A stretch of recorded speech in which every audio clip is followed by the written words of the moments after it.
Ayan po, tatayo po tayong lahat and we're gonna praise God in this place. Come on, let's clap our hands for Jesus this morning. Come on, church.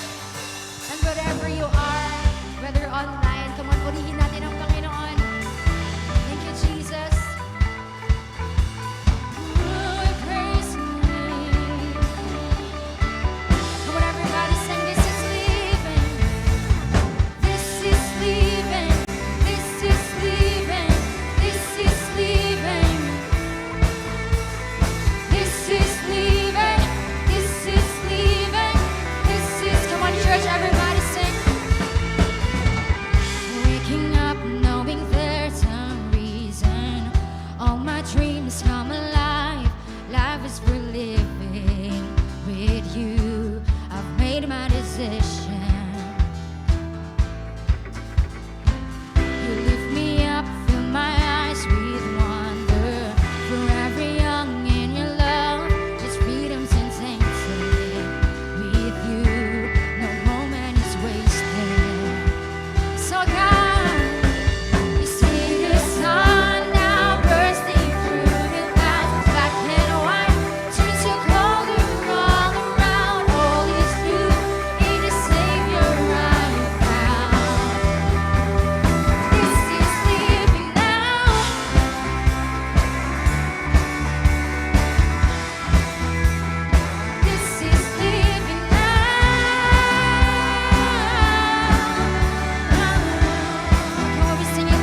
babatiin po natin ang ating mga katabi ngayong umaga na to. Thank you, God. Hallelujah.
Amen. Once again, a great clap offering po for our great God.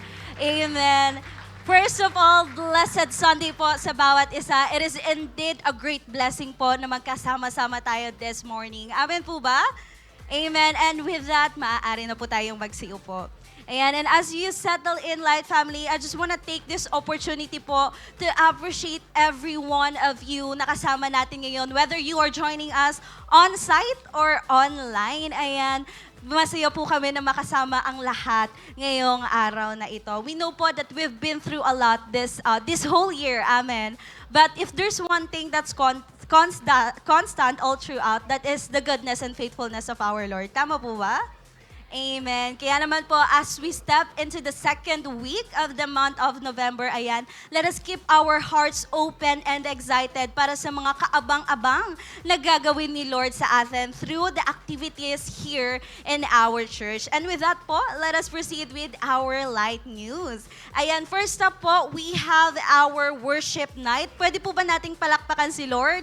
Amen. Ayan, magsama-sama po tayong pasalamatan si Lord through singing of hymns and songs of praises sa Kanya dito sa ating night of worship. Ayan, gaganapin po to this November 15 na. Ayan, 6 p.m. dito sa ating hall mismo with a registration fee of 200 pesos. Ayan, sa mga wala pa pong ticket, you can grab your ticket sa inyong mga life group and network leaders. And sa mga nakapag-secure na ng tickets natin, ayan, magkita-kita po tayo doon. Amen po ba? Amen. Moving on, ayan, this time naman po, we are happy to announce and share with you that finally, meron na naman tayong bagong event para sa lahat ng ating young adults and young professionals. Pwede po ba nating itaas yung kamay natin if you belong in this group? Ayan, young adults and young professionals. Ayan, a great shout out po sa inyo. Palakpakan naman natin sila. Amen. Ayan, you know what po, as a young adult and young professionals, we all know that life can be filled with complex emotions. Amen. And even though we strive for happiness in life, there are still times na you encounter hurt. Tama po ba? Kaya naman, ayan, we would like to present to you Hurt Flix. Ayan, it is a special event by Light Church Young Professionals po, wherein we're going to explore how to navigate our hurt in this life and move forward. Ayan, kaya naman po, join us this November 29, ayan, 7 p.m.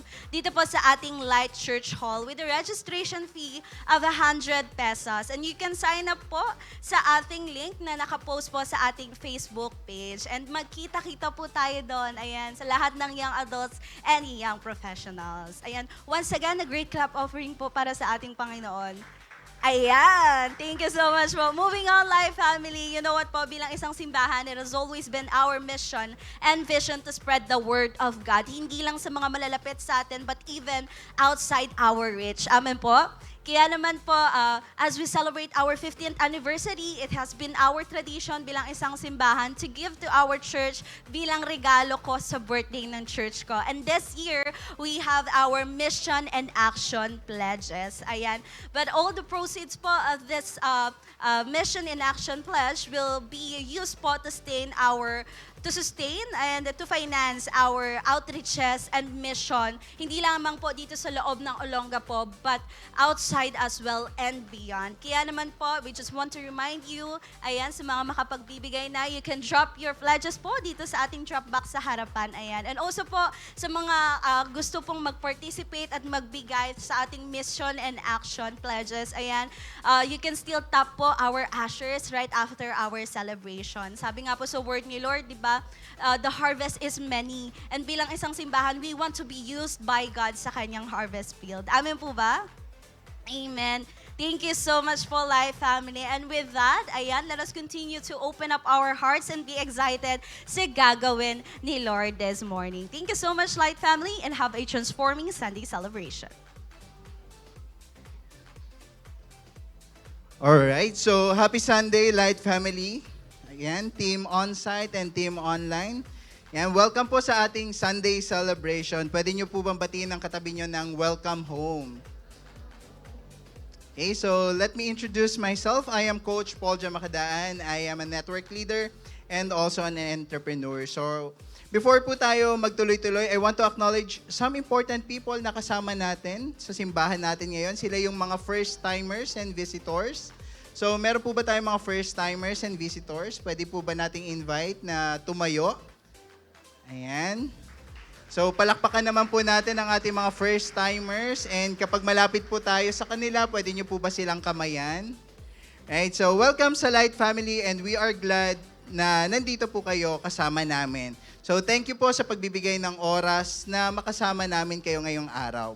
So, meron pong inihanda po pala kaming small gifts para sa inyo and after the celebration, i-approach po kayo ng ating consolidation team at magkakaroon lang po kayo ng maikling kwentuhan. Mga 3 to 5 minutes lang po yun at wag po kayong aalis after the celebration. And of course, if my first-timers po tayo on-site, meron din po tayong mga kasama online. Okay, so welcome po and happy kami na makasama kayo virtually.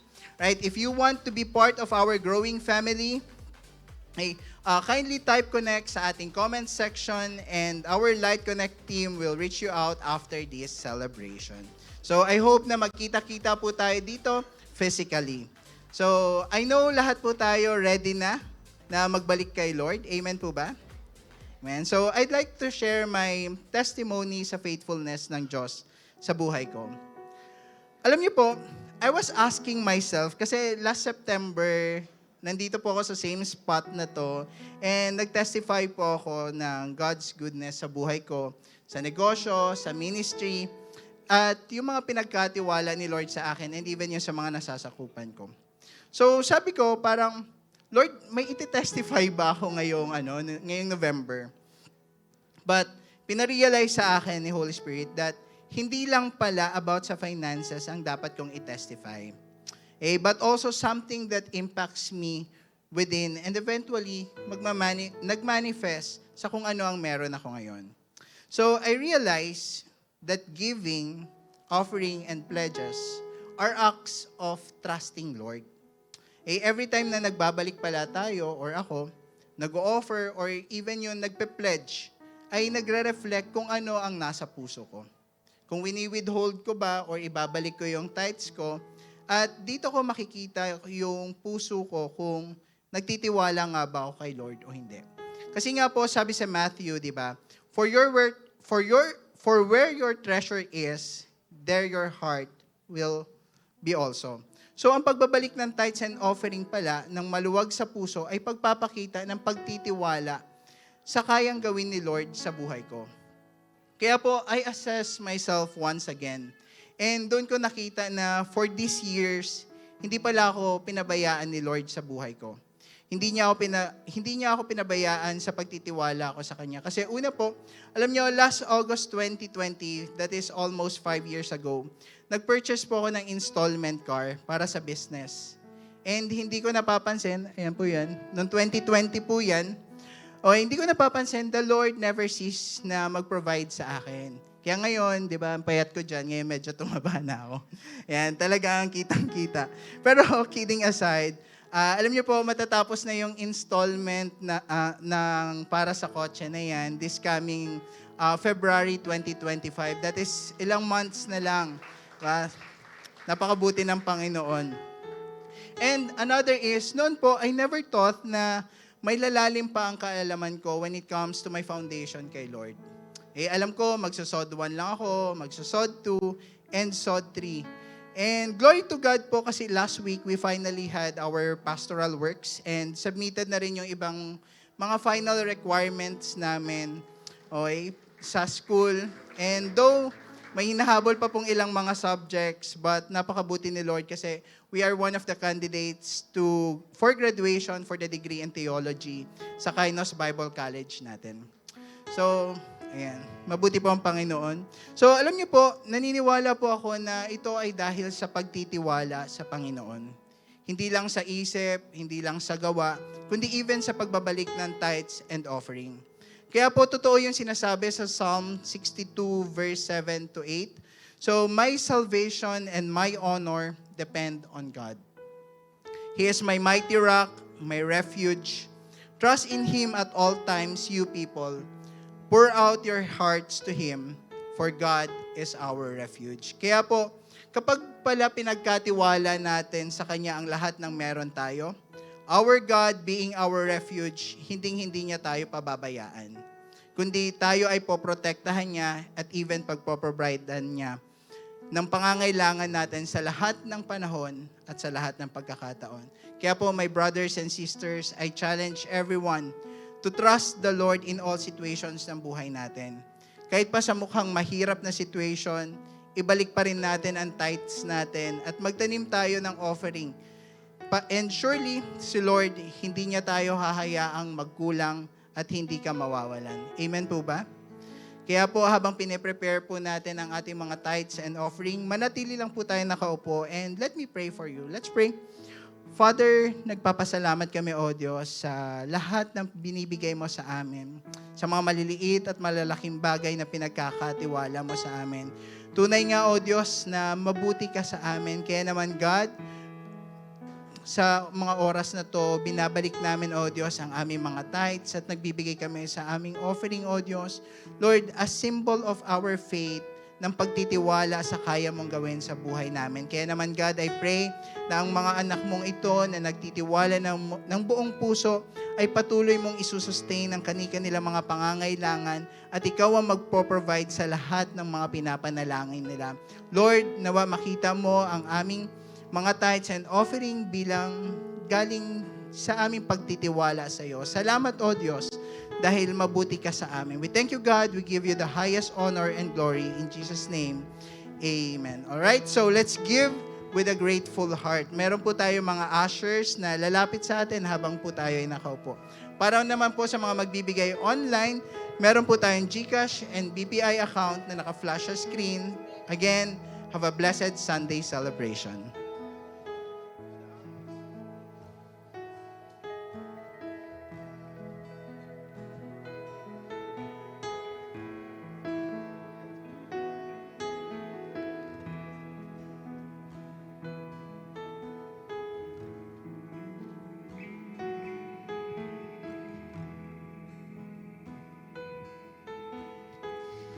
Come on, while remaining in the atmosphere of worship and thanksgiving, may we all stand up po at tutuloy tayo sa pagpupuri sa Panginoon. Today, may this song be a prayer of your heart na talagang dinidesire natin before we meet His presence. Tayo muna, pa-refine natin yung puso natin sa Panginoon because I believe the Lord wants a purified heart right now. Tutuwa ang Panginoon sa puso na talagang willing ipapurify, willing isurrender sa Kanya lahat. Yun po yung gagawin natin today. Come on, as we close those eyes and begin to commune with the Lord right now. Pwede nyo itaas yung kamay mo. Ano man ang way mo ng pag-surrender at pagsuko sa Panginoon today.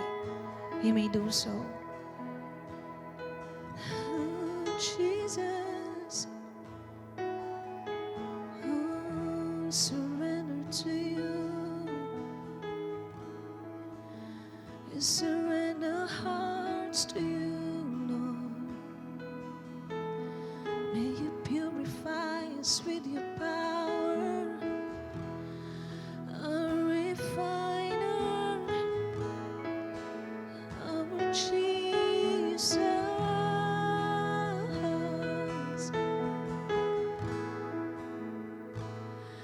the authors where you meet us. Take me there, take me there. What you need is just an offering. It's right here, my life is here, and I'll be a living sacrifice for you. 'Cause you're a fire, the refiner. I wanna be consumed, I wanna be tried by fire, purified. You take whatever you desire. Lord, here's my life. I wanna be tried by fire, purified. You take whatever you desire. Lord, here's my life. If your glory wants to come in, let it fall. We want it all. Your fire is consuming. Fill this place, set it ablaze, and I'll be a living sacrifice for you. 'Cause you're a fire, it's a refiner. I wanna be consumed, I wanna be tried by fire, purified. You take whatever you desire. Lord, here's mine. I wanna be tried by fire. Oh, please purify us, God. You take whatever you desire. Lord, here's my life.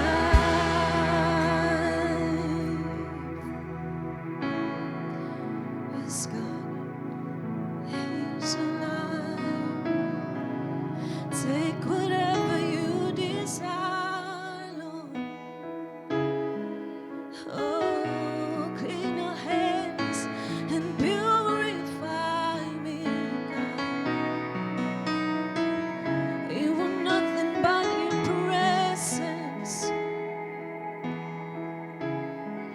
What we say? So clean my hands, purify my heart. I wanna burn for you, only for you. Take my life as a sacrifice. I wanna burn for you, only for you. So clean my hands.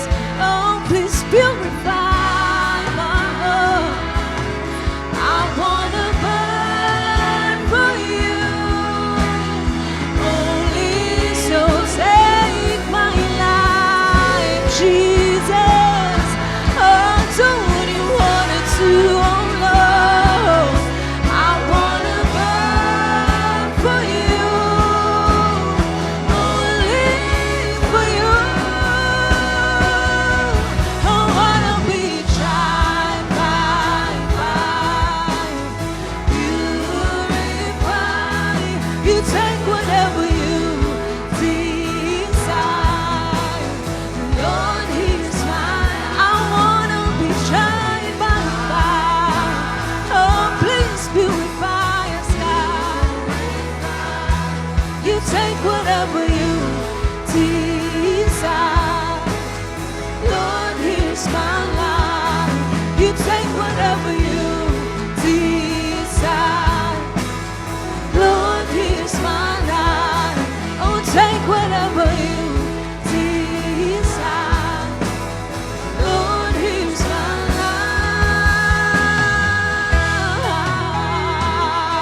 life. Yes, Jesus. Oh, here's our life, Lord. Oh, we offer to you our praises.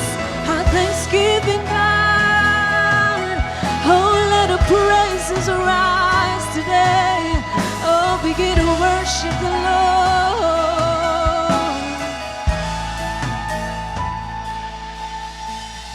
Day and night, night and day, let incense arise. Day and night, night and day, let incense arise. Day and night, night and day, let incense arise. Day and night, night and day, let incense arise. Day and night, night and day, oh, let it rise. Come on, bring your best worship to the Lord. Oh, day and night, night and day, let incense arise. Day and night, night and day, 'cause you are worthy of it all.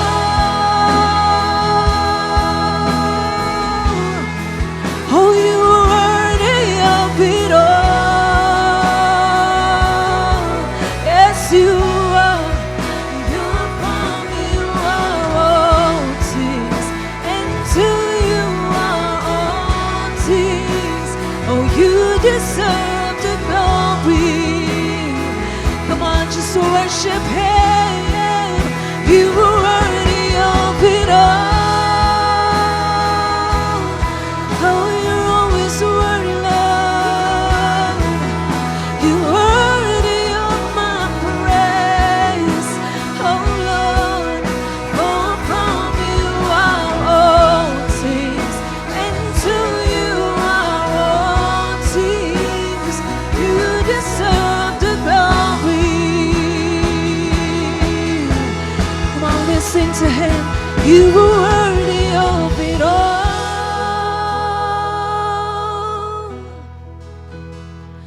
Oh, you are worthy of it all.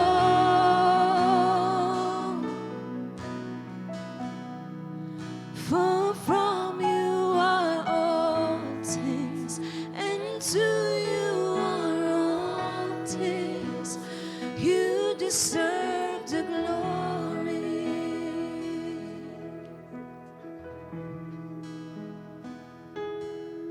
Come on, patuloy mong pasalamatan ng Diyos ngayon. Just continue to feel His presence right now. Hallelujah. God, we continue to honor you, to praise your name. You're worthy of it all, O Diyos. Ang sarap, Panginoon, na umuwi sa iyong presensya. Ang sarap, Panginoon, na patuloy na maranasan ang pagmamahal mo sa amin. We thank you, Lord, for this opportunity to worship you. Buti na lang meron kaming King of Kings and Lord of Lords. Na sa kabila ng mga pinagdaanan namin the past weeks, the past days, meron kaming Diyos na pwede namin masandalan, ma-adore at maitaas sa aming mga buhay. God, maraming salamat po for this opportunity to worship you.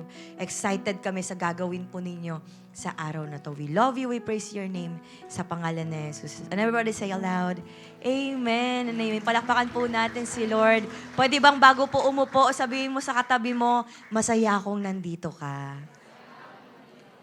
Ayan. Sige po, makakaupo po tayong lahat. Blessed Sunday po, Light Family. Hello po sa ating team on-site at syempre hello po sa ating team online. Okay, excited po ba tayo sa gagawin ng Lord ngayon? Parang wala po atang energy. Excited po ba tayo sa gagawin ng Lord ngayon? Amen. Okay, alam niyo po ba, baka po tayo, bago tayo dumating dito sa ating panambahan, maaaring ay may kanya-kanya po muna tayong mga pinagtagumpayang hadlang. Tama ba? Meron ba sa atin dito muntik-muntik kanan nang hindi maka-attend? Hindi niya makasama sana yung katabi niya ngayon na nagsiservice, ano? Maaaring may kanya-kanya tayong mga laban na pinagtagumpayan or hadlang na pinagtagumpayan. Baka meron na may muntik ng mahadlangan ng masamang klima, ganyan. Or muntik ng mahadlangan ng masamang pakiramdam, ganyan. O kaya masamang loob. Huwag mo nang tingnan yung katabi mo. Okay, pero purihin po ang Panginoon dahil napagtagumpayan natin ang mga yan, kaya nandiyan dyan ang katabi mo. Amen, palakpakan naman po natin si Lord. Praise God, di ba? Para po tayong dumaan sa pagsusulit tapos nakapasa tayo. Tama? Kaya nga po, speaking of pagsusulit, meron po akong tanong sa ating lahat na nandirito. No? I have this question na, isang tanong lang naman, gaano ka-confident pag sumasagot ka sa isang examination test? Ayaw nyo ata itong mga pinag-uusapan natin. No? Gaano ka kaya ka-confident kapag sumasagot ka sa isang examination test? Siguro, maiba po sa atin, sasagot ng sobrang confident. Naks, di ba? Yung pupunta ka na lang kapag exam days na lang. Di ba? Hindi ka magre-review. Kapag nagtatanungan kayo magkahaklase, nag-review ko hindi tapos 99 yung score mo, ganun. O kaya maiba sa atin na aming wala talagang confidence. Alam mo yung talagang sobrang basa yung kamay mo mula simula ng exam hanggang sa matapos. Yung ipapasa mo, malabo na. Kasi naghalo-halo na yung ink dahil sobrang kaba mo. Or yung iba naman sasagot depende sa exam na sasagutin, di ba? Depende kung paborito mo yung subject or depende kung ano talagang, ano na lang, kahit sana tres na lang yung lumabas, okay na yun para lang pumasa. At ako po aamin, no, personally, isa po yan sa mga weaknesses ko, ang pag-e-exam.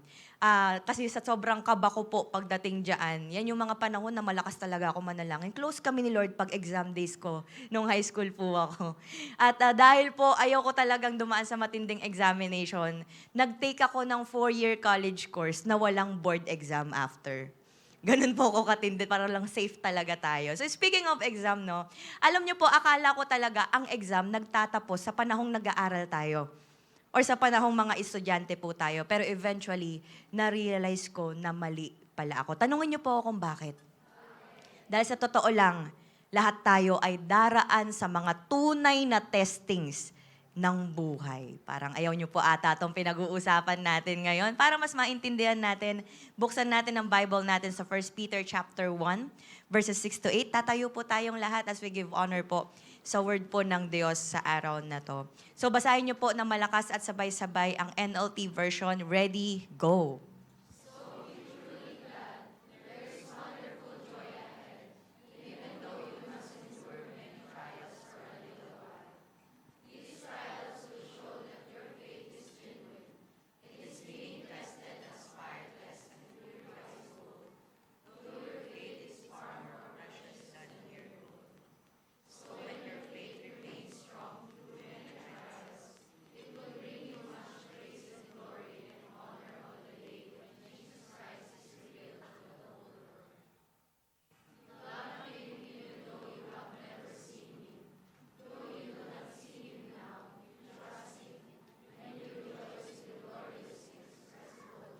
Amen. Let's close our eyes and let's pray. God, sa mga oras po na ito, nagpapakumbaba po kami, Panginoon. We are emptying ourselves. Baka may iba sa amin familiar na rito sa Word. May iba sa amin narinig na to. Pero alam namin na may bago kayong ituturo sa amin, Panginoon. Lord, ano man ang mga status po namin, alam namin na pantay-pantay po kami rito. Meron sa amin magulang, meron sa amin anak, meron sa aming bagong disciple, meron sa amin matagal na, meron sa amin mentor, yung iba sa amin ay bagong Kristiyano pa lang. Lord, alam namin na lahat kami rito ay imimit po ninyo in accordance sa aming pangangailangan. Kaya, at alam po namin, O Diyos, na ang bawat isa ay sons and daughters mo na readyng makinig sa kanilang tatay. God, I pray na ang bawat puso ay maging receptive, rebuke any spirit of pride, any doubts, any distractions, and I pray na ang bawat isa ay magkaroon ng 100% focus sa pag-uusapan po sa araw na to. We love you. We praise your name sa pangalan ni Jesus. Amen. Sige po, makakaupo po tayong muli. So yung passage po na binasa po natin, sulat po yan ni Apostle Peter approximately noong AD 62 to 64 mula sa Rome. So nung panahon po na ito, marami pong mga first century followers ni Christ na nagsasuffer, mga na-abuse, mga persecuted, kasi marami dahil sa kanilang pananampalataya po sa Panginoong Yesus. So yung setting, ito yung setting ng first century Christians na driven out of Jerusalem. Kaya nagkalat po sila sa Asia Minor para mas lalo raw ma-boost or para mas lalong i-boost ang kanilang faith. Magkaroon sila ng hope, security at patuloy na loyalty para kay Christ. Kaya nga po ang sabi sa verse 6, so be truly glad. There is wonderful joy ahead even though you must endure many trials for a little while. Pwede bang ngitian mo yung katabi mo at sabihin mo siyang, many trials. Parang baka maasar sa'yo yung katabi mo naman, many trials ka dyan. Kaya lang, yun yung sinasabi ni Apostle Peter. Marami raw trials, okay? Pero take note po na iba itong suffering. Iba yung sufferings na tinalakay po natin last Sunday. Dahil sufferings po ay from Greek word thlipsis, meaning affliction, pressure, persecution. But yung trial po na pinag-uusapan natin ngayon in Greek ay perasmos. Yan, mamaya, pwede mong hingan yung katabi mo, lalo na kung wala kang perasmos. Perasmos, okay? Ito ay experiment, ito ay testing or temptation. This means, bilang mga Kristiyano po, hindi lang pala sufferings ang expected nating pagdadaanan, but even trials. Kasama po ang testings. Talagang dadaan ang mananampalataya sa proseso ng proving ng kanyang integrity kay Lord. Ano pa, ng kanyang loyalty or fidelity kay Lord, even yung kanyang faith sa Panginoon. So ito po yung sinasabi ni Apostle Peter sa mga Kristiyano ng first century at alam kong mangungusap din ng Lord sa atin ngayon bilang mga Kristiyano sa 21st century. Excited pa po ba tayo? Amen. Kaya nga po, kailangan natin talaga ng katatagan or resilience. Sabihin nga po natin, resilience. Ito yung kakayahang magtiis or makarecover ng mabilis mula sa pagsubok or paghihirap. That is why for our second installment po ng ating series, our topic is entitled, The Testings of the Saved. Palakpakan naman po natin si Lord. Ngayon po pag-usapan natin what kind of testings we need to face to be resilient. Tatlo po na pag-uusapan natin sa araw na to. Una, the test of authenticity. Ang pagsubok para sa pagiging tunay. Sabi sa 1 Peter 1:7, kailangan yan para mapagtagumpayan kung gaano katotoo ang faith nyo. Yung gold kahit nasisira, kailangan idaan yun sa apoy. Now, kung mapapansin po natin dito sa passage, inihalin tulad po ni Apostle Peter ang faith sa ginto. Which shows na sa pagdaan daw po ng mga Kristiyano sa testings, kinakailangan daw po ito kung papaanong ang gold ay dinadaan din sa apoy. Okay? Nakita na po ba kayo ng gold na dinadaan sa apoy? Wala po, Pastor. Hindi pa. Wala kasi akong gold. May ganyan po tayong sample. Ano? So para mas magets po natin yung point ni Peter, alalahanin natin o intindihin natin bakit nga ba kinakailangan na matest sa apoy ang ginto. Ang test po dito in Greek ay dokimatsu. Ibig sabihin, kailangan daw ng critical na examination para malaman kung tunay or peke. Okay, critical examination ang ibig sabihin ng dokimatsu.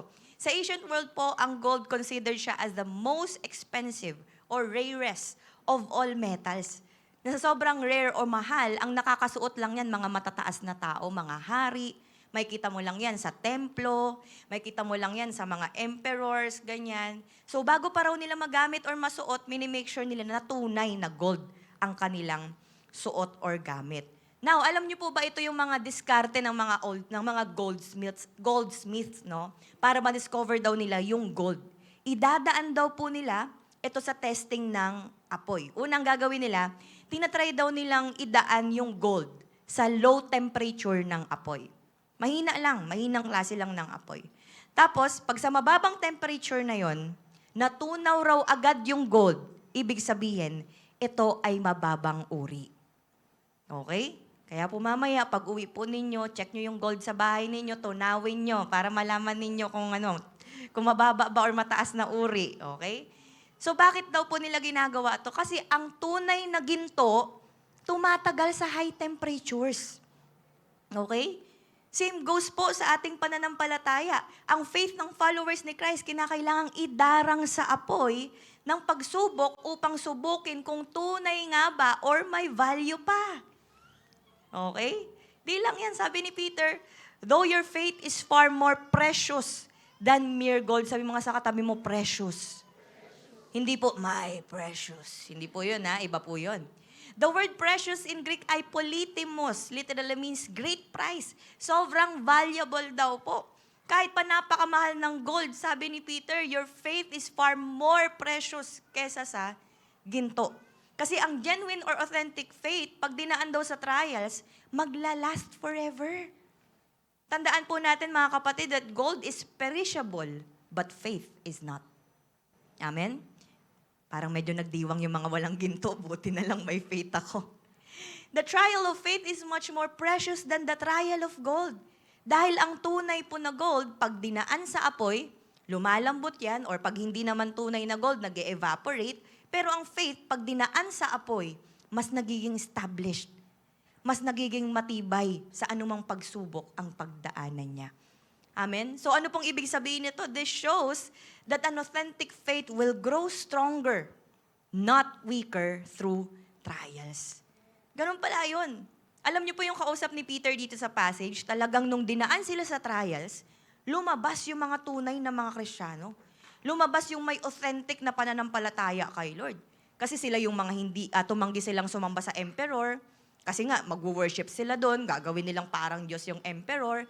Sila rin yung nag-expose ng karumal-dumal na immorality ng pagan culture na talamak ng panahon nila.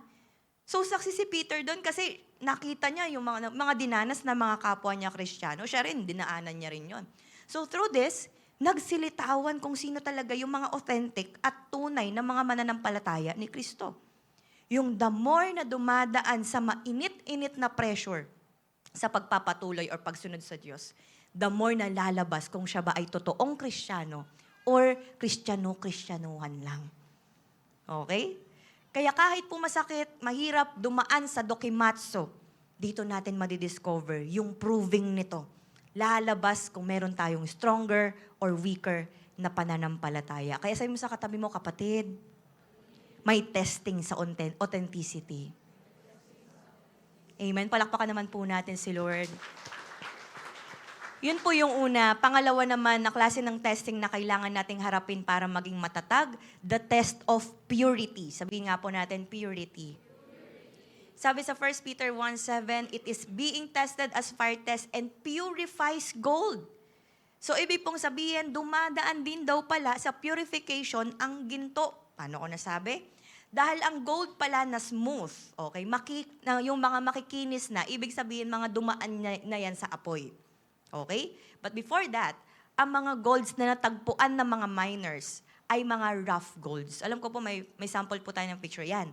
Ganyan po yung mga ginto talaga na nakikita ng mga minero. Ang rough gold po, marami pa yung impurities.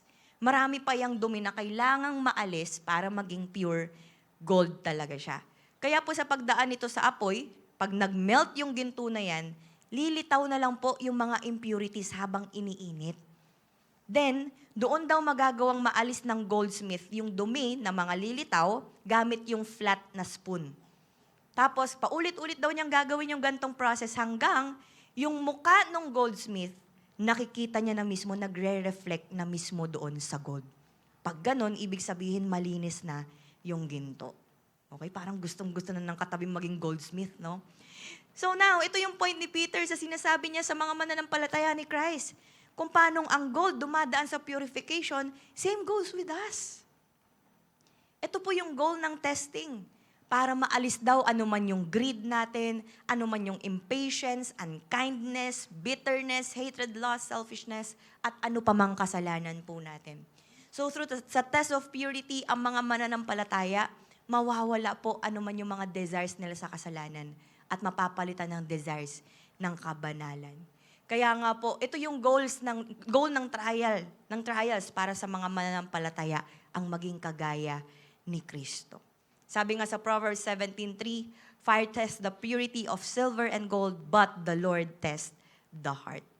So ito po yung nagdadala sa atin sa katotohanan na si Lord ay consuming fire. Sabi sa Deuteronomy 4:24, for the Lord your God is a consuming fire, a jealous God, which means na yung holiness po ng Diyos ang reason ng kanyang pagiging consuming fire at binoburn niya mismo anumang mga unholy. Okay? Dahil ang anumang impurities or kasalanan, offense po yan sa banal na Panginoon. Kung kaya't natural lang na dumaan po tayo sa testing ng purity.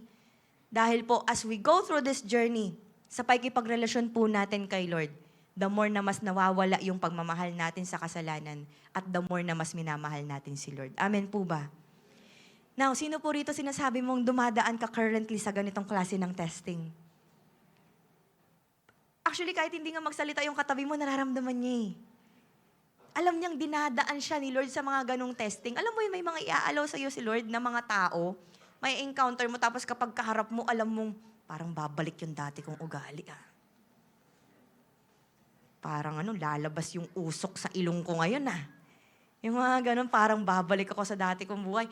Yung talagang idadarang ka ni Lord sa mga pagkakataon na matitest talaga ang ugali mo. Tama? Yung talagang idadaan ka ni Lord sa sitwasyon kung saan matcha-challenge ka na maging forgiving. Di ba? Kaysa mag-keep ng record of wrongs. Or kaysa naman, alam mo, maging mapaghiganting tao. Check nga po natin kung naghihiganti ang katabi mo. Hawakan mo nga sa tenga. Joke lang. Minsan naharap ka sa sitwasyon na pwedeng maging dahilan para piliin mo na lang yung dati mong paniniwala, dati mong ugali, ganyan. Haharap ka sa testings kung saan ilalaban mo talaga yung purity mo. Kasi ang dami mga tukso sa paligid. Di ba?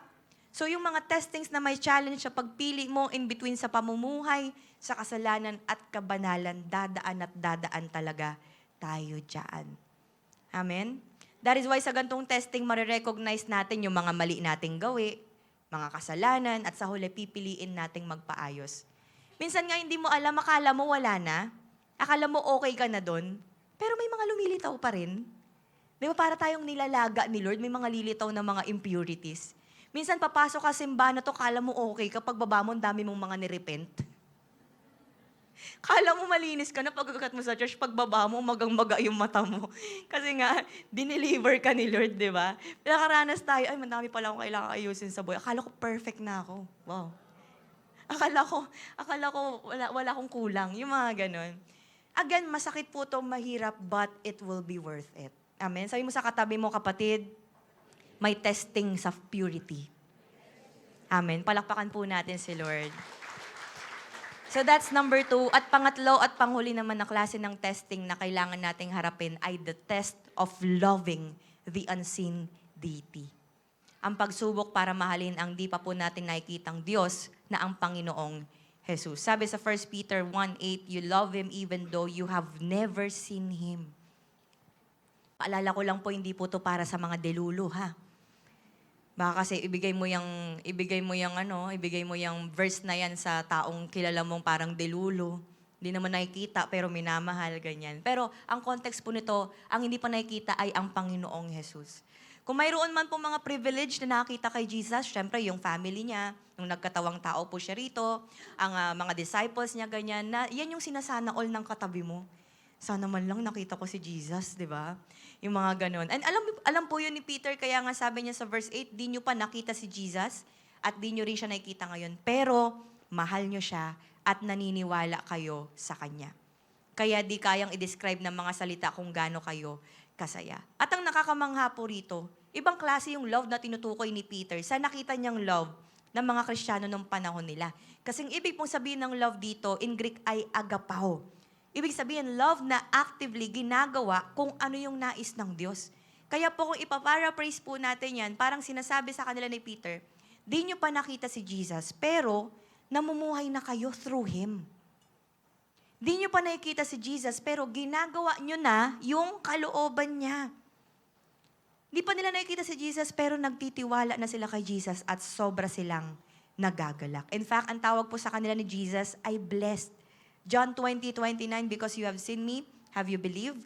Blessed are they who did not see and yet believe. Kaya sabi mo sa katabi mo, blessed ka.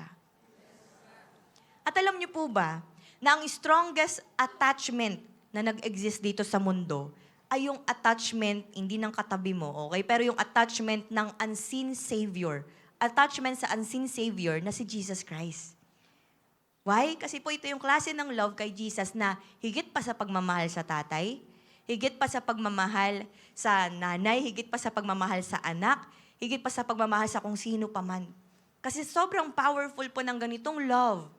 Libo-libo or milyong-milyong mga Kristiyano willing na i-bear ang torture. Willing po silang dumaan sa martyrdom para lang sa Panginoong Jesus. Amen? Ang mga Kristiyano po kasi noon, hindi sila katulad natin ngayon na malayo makapag-church. Sumigaw ka lang na mahal ko si Jesus, okay lang kasi nga talagang malaya na po tayo na gawin natin yung mga bagay na yon.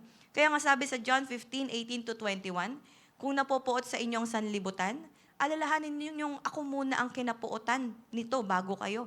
Kung kayo'y taga-sanlibutan, kayo'y mamahalin nito bilang kanya. Ngunit hindi kayo taga-sanlibutan, kundi pinili ko kayo mula rito kaya napopuot sa inyo ang sanlibutan. Alalahanin ninyo, sinabi kong ito, walang aliping higit kaysa sa kanyang Panginoon.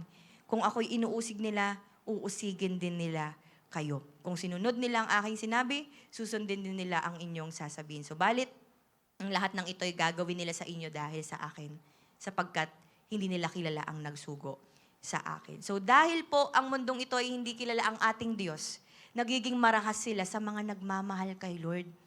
Kung kaya't kasama po sa pagsubok na pinagdaraanan ng mga nagmamahal kay Kristo, yung pag-uusig or persecution ng mga nasa kamunduhan.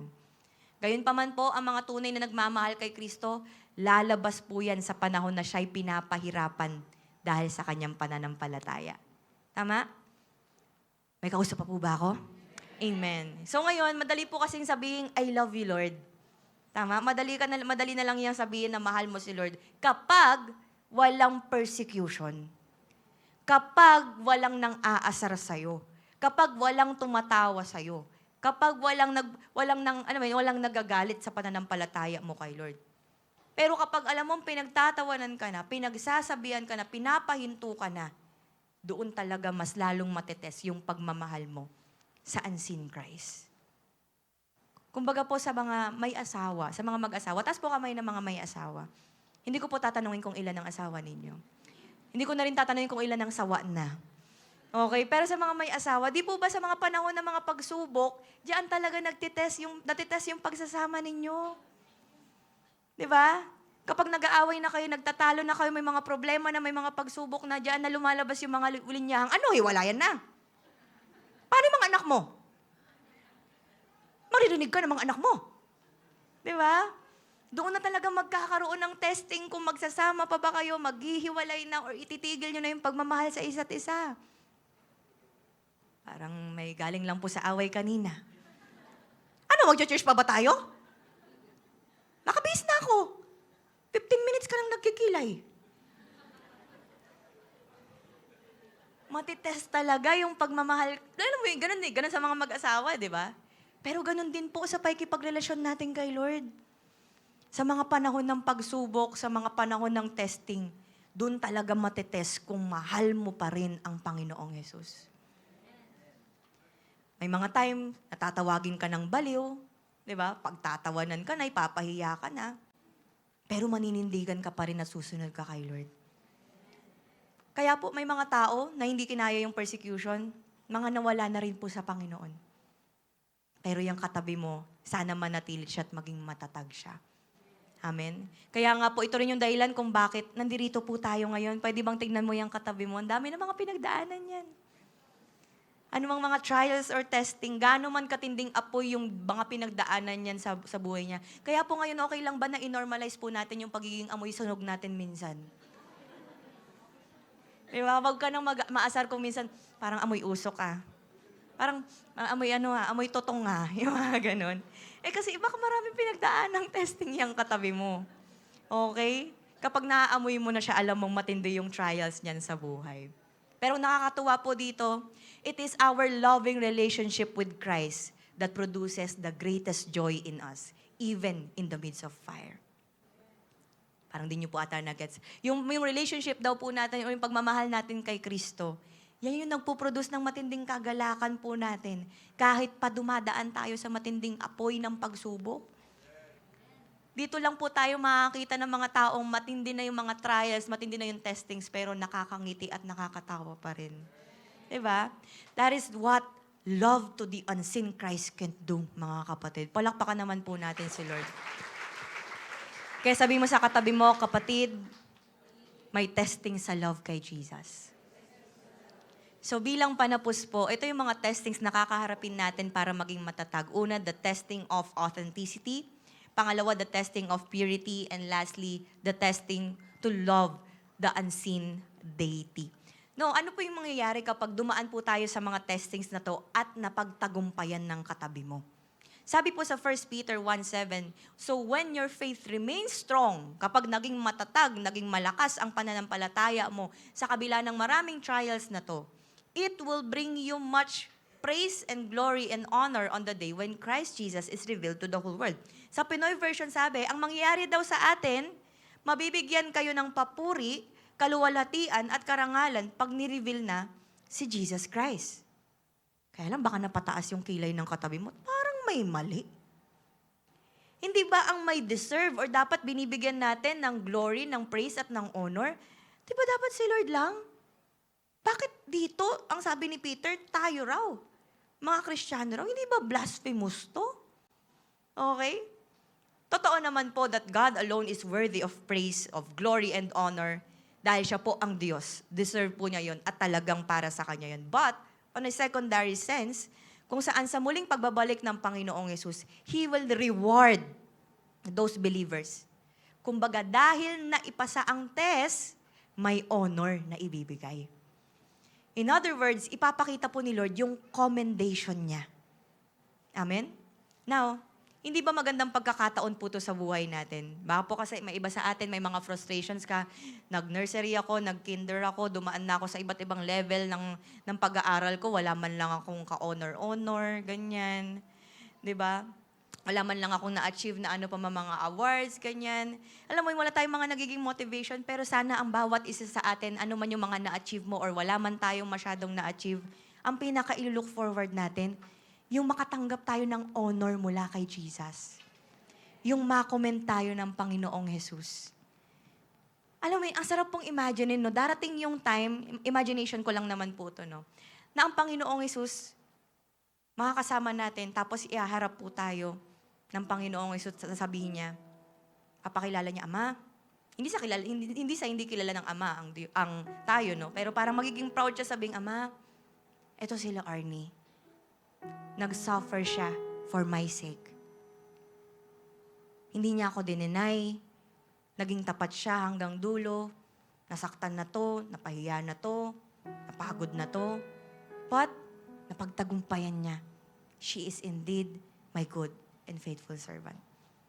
Ang sarap na po na tayo mismo, magagawa tayong i-commend ni Lord sa dulo. Kahit pa may mga times, baka may mga hinanakit yung katabi mo, wala naman nakaka-appreciate sa akin. 20 kaming miyembro ng pamilya, ni isa doon, wala man lang nag-mention sa akin sa mga shared post niya. Wala man lang nakakapansin sa mga ginagawa kong efforts. Di man lang ako na-appreciate ng mentor ko, di man lang ako na-appreciate ng pamilya ko or ng mga kaibigan ko. Yung mga ganun, wala man lang commendation. Pero nakakatuwa po rito, may assurance na mayroong commendation kay Jesus sa dulo. Kaya akala mo nag-iisa ka lang, akala mo wala kang kasama, pero si Jesus, cheer siya ng cheer sa'yo, sinasamahan ka niya at sa huli, maa-awardan ka ng Panginoon. Palakpakan naman po natin si Lord. Kaya okay lang kahit mga mo'y sunog po tayo. Diba? At least dinadaan mo yung mga ganong trials para patuloy na mapagtagumpayan yung mga testings na to. Kapag na-normalize po natin yung pagdaan sa mga testings, di ba? Parang medyo weird na para sa atin, ay, hindi ka dumadaan sa trials. Oh. Hindi ka dumadaan sa testings. Pero lahat po tayo bilang mananampalataya kay Lord, dadaan po tayo dyan sa test ng authenticity, ng purity, at pagmamahal natin kay Jesus Christ. Marami po tayong natutunan. Palakpakan naman po natin ang Panginoon. Kaya po bilang application, when being tested, pass the test. Sabi mo sa katabi mo, pass the test. And the good news is this, mga kapatid, nasa anumang testing ka po ngayon, anumang specifically, nasa authenticity, purity, or pagmamahal kay Lord, wag po kayong mag-alala dahil yung mga testings na to, saglit lang. Ang sabi, it will only last for a little while. Saglit lang nating pagdadaanan itong mga to. Kaya tatagan mo na at ipasa mo ang pagsusulit mo. Amen? Para po sa mga bago nating kasama, alam niyo po, may tahanan po tayo na kung saan makakapiling natin ang Diyos dahil sa ginawa po ng Panginoong Hesus para sa ating kaligtasan. Kaya imbes na katakutan po ninyo or iwasan yung mga pagsubok na to, yakapin mo, daanan mo, hayaan mo na matest din yung pagmamahal mo kay Lord at may nakaabang na eternal life sa'yo mula sa Panginoon. Para naman po sa mga disciples na nagpapatuloy at nasusubok ang kanilang pananampalataya at pag-ibig sa Diyos, tapangan mo pa. Sumunod ka pa, magpatuloy ka pa. Sabi mo sa katabi mo, tindihan mo pa. Ipasa po natin ang test of authenticity. Kahit paminsan nahihirapan tayo, nasasaktan tayo, pero kung natitest yung faith natin, daanan natin. Pagtagumpayan natin, kung alam mo nagiging weak yung faith mo, tatagan mo. Hindi po nantitrip si Lord kapag may mga lumilitaw na nagpapababa ng faith natin. It's a go signal na kailangan nating taasan at tindihan ng faith. Amen? We should pass the test of purity. May mga kasalanan po tayo na kailangan bitawan, may mga mali or hindi magandang ugali tayo na kailangan na nating iwasan. Isuko natin yung mga bagay na to at mamuhay tayo sa kabanalan. Mahirap, syempre masakit. Minsan maaasar yung katabi mo. Sabihin niya, since 1 year old, ganito na ugali ko, tapos babaguhin mo ngayong 50 years old na ako? Dadalhin ko sa hukay yung ugaling to. But pass the test of purity. Amen? Ipasa po natin ito. Manindigan tayo sa pamumuhay sa righteousness. And lastly, pass the test of loving the unseen Christ. Gawin mong pinaka-priority si Jesus sa buhay mo. Love Him with all your heart, your soul, your mind, and with your strength. Actually po, ito yung pinakamatindi sa lahat, yung magmamahal ka sa Diyos na hindi mo nakikita. Lalo na kung nakasanayan na natin before, na kailangan may nahahawakan ako.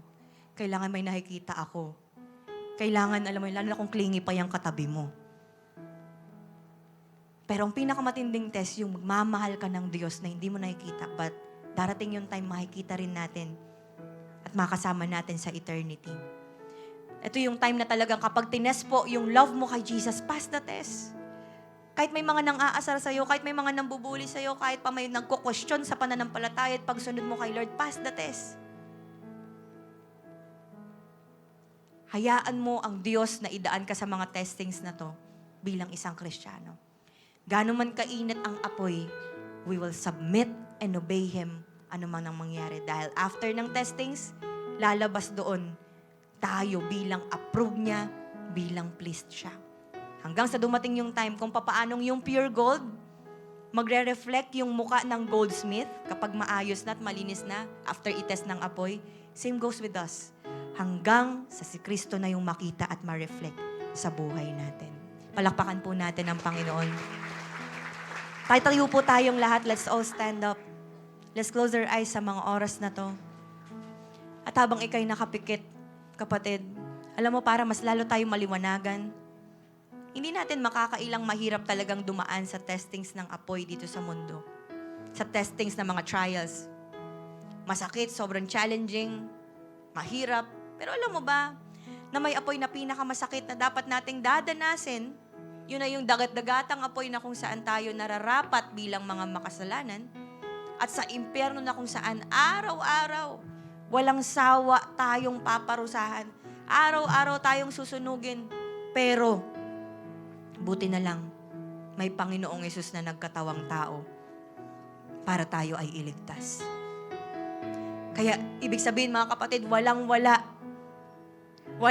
yung mga trials or mga testings na pinagdadaanan natin kumpara sa nagawa ng solusyonan ng Panginoon. At yun na yung ma-spare, maligtas tayo mula sa dagat-dagatang apoy. At ang kagandahan dito sa mga trials na pinapagdadaanan mo ngayon sa mga testings na to, kasama mo ang Panginoon. Whether dumadaan ka sa test ng authenticity, kasama mo si Lord. Whether dumadaan ka sa test ng purity, kasama mo si Lord. Whether dumadaan ka sa test ng pagmamahal sa unseen Christ, kasama mo si Lord. And the good news is that, saglit lang ang mga trials na to. Hindi mo man mabilang kung gaano karaming testings, but still saglit lang to dahil sooner or later, mararanasan mo yung commendation sa'yo ng Lord kapag napagtagumpayan mo ang mga trials na to. Kaya if it is your first time, nais mong papasukin ng Panginoon sa buhay mo, pwede mo akong sabayan sa panalangin na to. Sabihin mo, Panginoon, inaamin ko na ako'y nagkasala. Patawarin niyo po ako sa aking mga nagawang kasalanan. Magmula nang ako'y nagkaisip hanggang sa mga oras na ito. Panginoon, naniniwala ako na kayo ang Diyos na na nagkatawang tao, pinako sa krus, namatay, nilibing, at muling nabuhay para sa aking kaligtasan. At simula ngayon, tinatanggap kita bilang aking Panginoon at tagapagligtas. Kaya sa mga oras na to, kapatid, receive the salvation, the forgiveness of the Lord right now. And if this is your prayer right now na sinasabi mong, Lord, dumadaan ako sa testings ngayon ng aking buhay, but I want to pass this test. If it is your desire ngayon na sinasabi mong, Lord, gusto kong ipasa ang pagsusulit na to ng aking buhay, pwede bang itaas mo ngayon ang iyong mga kamay and sing this song with all your heart? Maging willing ka na sabihin ito sa Panginoon na, Lord, I wanna be tried. Gusto kong dumaan sa testings ng buhay na to. Have your way in me, Lord. Come on, sing with all your heart. Buksan mo ang bibig mo na as if sinasabi mo to kay Lord. Huwag mong iwasan ito. I-embrace mo tong mga testings na to. Come on. Be willing. Embrace this as you worship God today.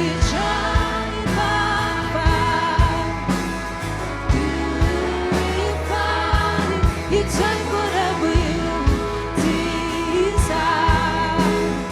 Lord, here's my life. I wanna be tried by fire. Purified. You take whatever you desire. Lord, here's my life. Hallelujah. Kapatid, if you're going through this test of authenticity, makatatag tayo. Gawin nating maging stronger ang ating pananampalataya. Kung alam mo na dumadaan ka sa ganyang klase ng testing na nagiging mababa ang faith mo, ilaban mo ang pananampalataya mo kay Lord.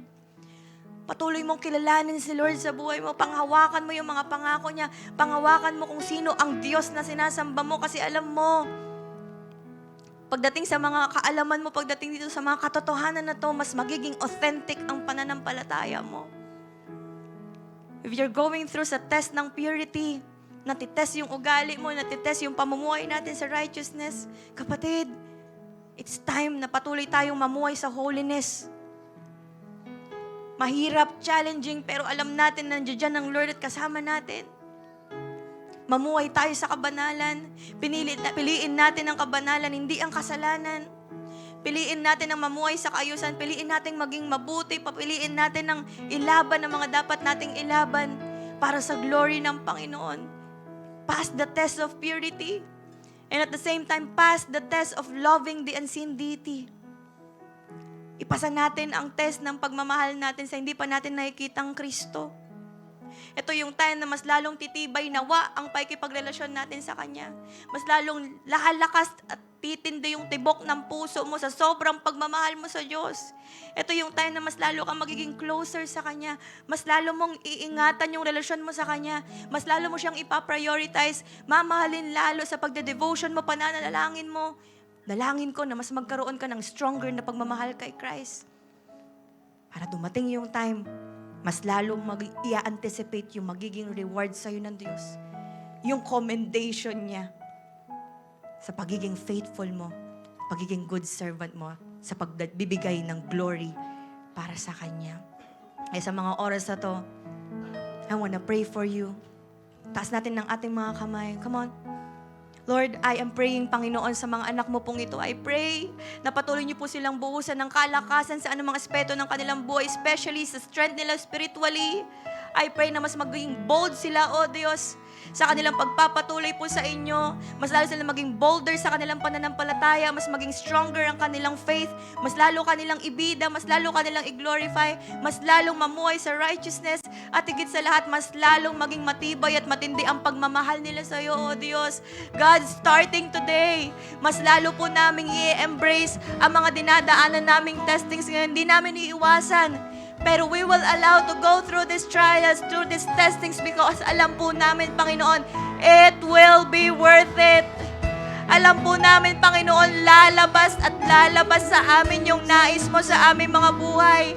Alam namin na lalabas at lalabas yung buhay namin na pleasing sa inyo. Ikatutuwa mo, ikagagalak mo. Kasi yun naman talaga yung dahilan kung bakit kami namumuhay dito sa mundo. Ang gawin kung ano ang nais mo. Ang makita ka ng mukhaan at ang marinig namin, Panginoon, yung commendation mo. At higit sa lahat, patuloy na maranasan, mamuhay na patuloy kang gino-glorify. Kaya sa mga oras na to, kapatid, raise up your hands right now. Ibigay natin ang papuri sa Diyos. Ibigay natin ang pagsamba natin na deserve ng Panginoon ngayon. Because He alone is worthy of it all. Yes, Lord. We thank you, Lord. We honor you. We praise your name.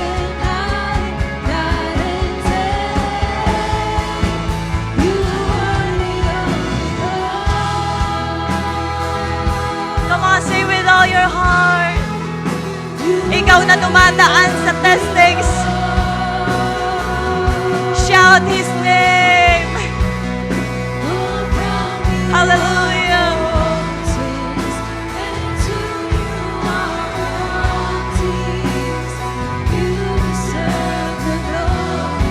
Yes, Lord, you're worthy of it all.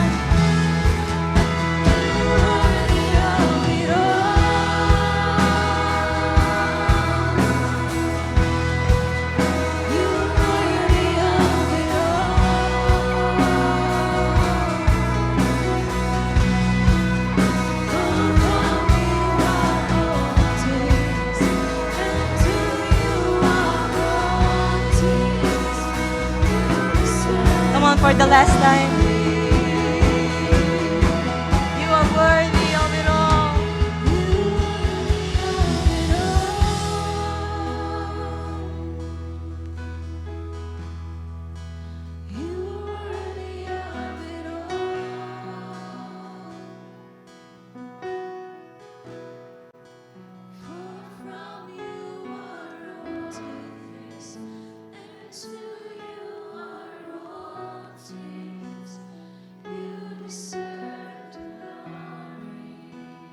Hallelujah. Tunay nga po, Panginoon, that you're worthy of it all. May iba sa amin dito, O Diyos, bago umakyat sa simbahan, bago simulan ng online service, Lord.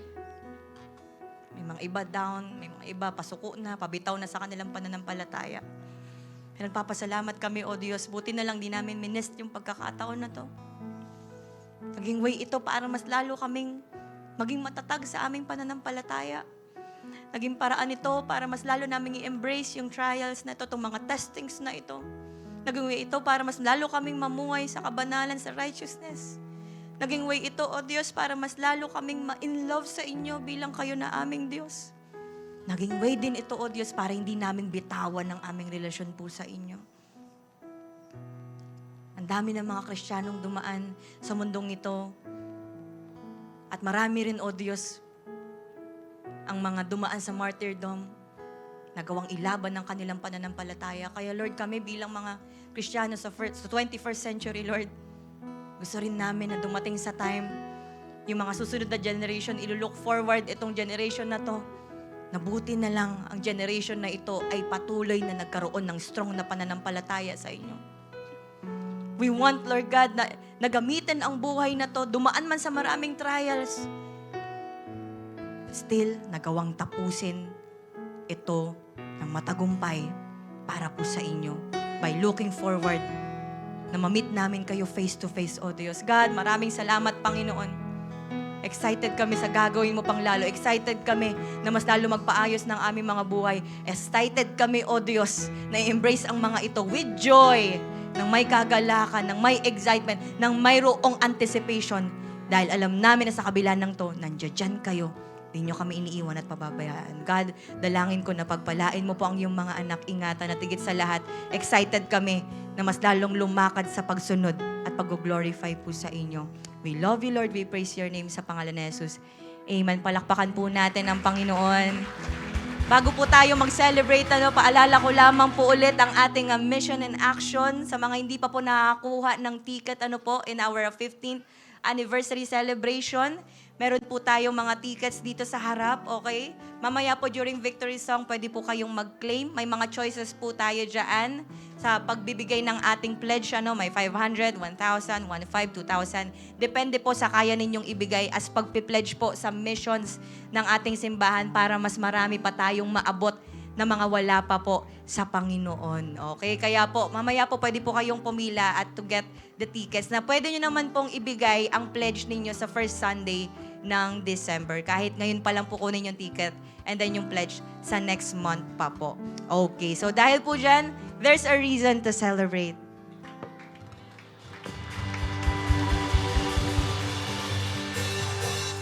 Kung ano yung reason to celebrate po, kaya po sa mga kukuha po ng kanilang tickets sa harapan na lang po. Also, those who wanted to humabas na rin tayo sa offering basket po nasa harap. As we sing this song, waking up knowing there's a reason. All my dreams come alive. Life is for living with you. I've made my decision. You lift me up, fill my eyes with wonder. You're young in your love, there's freedom to taste it.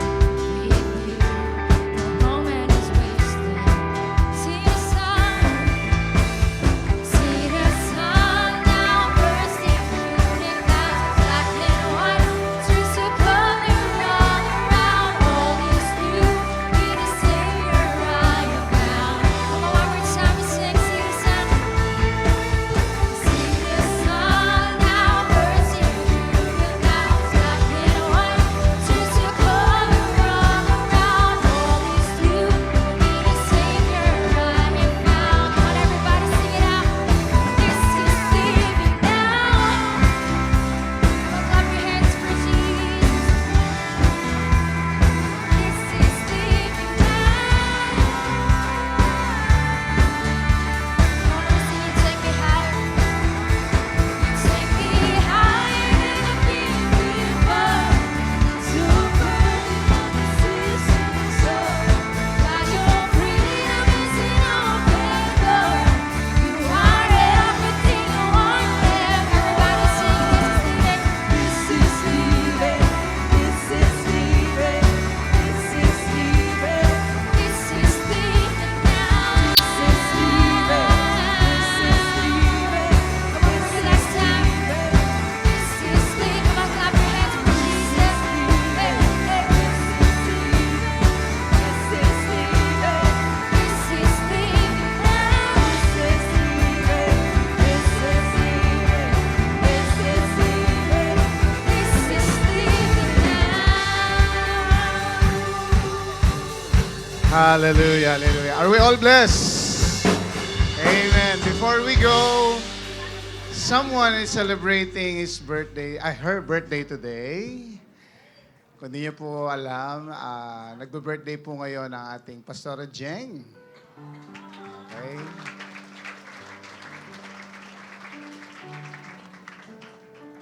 Ayun. Can we sing happy birthday? 1, 2, 3. Happy birthday to you. Happy birthday to you. Happy birthday, happy birthday, happy birthday to you. Happy birthday to you. Happy birthday to you. Happy birthday, happy birthday, Okay. Bago natin siya ipag-pray, any wish, prayer wish, Pastor Jeng? Siyempre po, good health. Ayan. And provision sa family, protection sa aking mag-ama, siyempre. Ayan. At lumago pa ang ating ministeryo. Ayan. Lalong-lalo na po yung mga outreaches natin. Salamat po sa maraming pagbati. Thank you po. Ayan. Sa mga gusto pong magbigay ng regalo, okay na po ang GCash natin ngayon. Wala nang problema. Okay, sige po. Can we stretch out our hands kay Pastora Jeng? At tayo'y manalangin. Lord, Nagpapasalamat kami sa buhay ng aming pastora na ito. Salamat, O Diyos, kasi nung panahon na tinatawag mo siya, O Diyos, pinakita niya, Lord God, ang pagsunod niya sa iyo. She accepted the calling ng pagsunod. Kakibat doon sa calling na yon, nandun ang sufferings, nandun ang mga trials, nandun ang mga sacrifices. But definitely, Lord, ikaw nga, O Diyos, ang nagbibigay ng strength sa kanya. Sinasamahan mo siya. Anumang pagsubok ang pinagdadaanan at pinagdaanan niya, O Diyos. Naniniwala kami, Lord God, ikaw ang kanyang banner, O Diyos. Ikaw ang kanyang katagumpayan. Hindi niya kaya lahat ng mga dumadaan na mga pagsubok, sufferings and trials na ito, O Diyos, kung wala ka. Kaya nga, Lord, naniniwala kami, O Diyos, na darating ang time, Panginoon, makikita niya, Lord God, na ikaw nga ang Lord patuloy na nagbe-bless at nag-iingat sa kanya. Hiling namin, Lord God, mapas niya, Lord God, mapasa niya lahat ang mga testings na pinagdaraanan nila, Panginoon, bilang family. At naniniwala ako, O Diyos, Lord, the best is yet to come for her. Lord, alam niyo po ang kanyang mga prayer wishes, Panginoon, mga dreams. Naniniwala ako in your will, Lord God, and in your time, ipagkakaloob mo, O Diyos. O Diyon. Pagpalain mo, Lord, ang kanyang family, ang kanyang anak, at Lord God, sa kanyang ministry, O Diyos. And Lord, they are praying for maybe next year, Panginoon, sila po'y madagdagan. Let your will be done, Panginoon. Salamat, Panginoon. Bigyan mo po siya ng good health. And of course, Panginoon, marami pang mga disciples, Lord God, mga outreaches ang mabuksan this year, Panginoon. Dahil, Lord God, ikaw ang naitataas sa kanyang buhay. Muli, Panginoon, nagpapasalamat kami sa buhay ni Pastora Jeng. We can imagine, Lord God, this church without Pastora Jeng, siya po ay regalo niyo po sa amin bilang simbahan. Salamat, O Diyos. Muli, Lord, tinataas ka namin. Salamat sa ginawa mo ngayong araw na ito. Salamat, Panginoon, sa mensahe mo na talagang lumalakas lalo ang loob namin kaharapin, O Diyos, ang panibagong araw, hindi mag-isa kundi kasama ka dahil naniniwala kami, ikaw ang unang-unang nag-cheer sa amin every time dumadaan kami sa anumang mga pagsubok at pinagdadaanan namin. Lord, lagi namin tatandaan, hindi kami nag-iisa, kasama ka namin, O Diyos. Pagpalain mo po ang bawat isa, pag-iingat niyo po sa lahat ng mga nag-aaral, nagtatrabaho, bawat pamilya, Lord God, sa bawat may business, Panginoon, at ano pa man, O Diyos, ikaw nga pong mag-ingat kung may karamdaman, Lord God. Salamat sa kagalingan na ginawa mo ngayong araw na ito. And next Sunday, Lord God, hindi kami papayag. Mag-i-invite pa kami na marami naming kapamilya, kaibigan, dahil naniniwala kami ang iyong salita, Panginoon, ang siyang totoong nagbibigay ng buhay sa amin. Salamat, Lord God. Ingatan nyo kami sa aming pag-uwi. Receive the blessings from the Lord. The Lord bless you. The Lord keep you. Make His face shine upon you and be gracious to you. The Lord turn His face toward you and give you peace. Lord, sa iyo pong papuri, pasalamat. All glory belongs to you in Jesus' name. Amen. God bless us all. Magkamayan po tayo. See you next Sunday. God bless. Gusto niyo po magpa-picture kay Pastora Jeng? Wala pong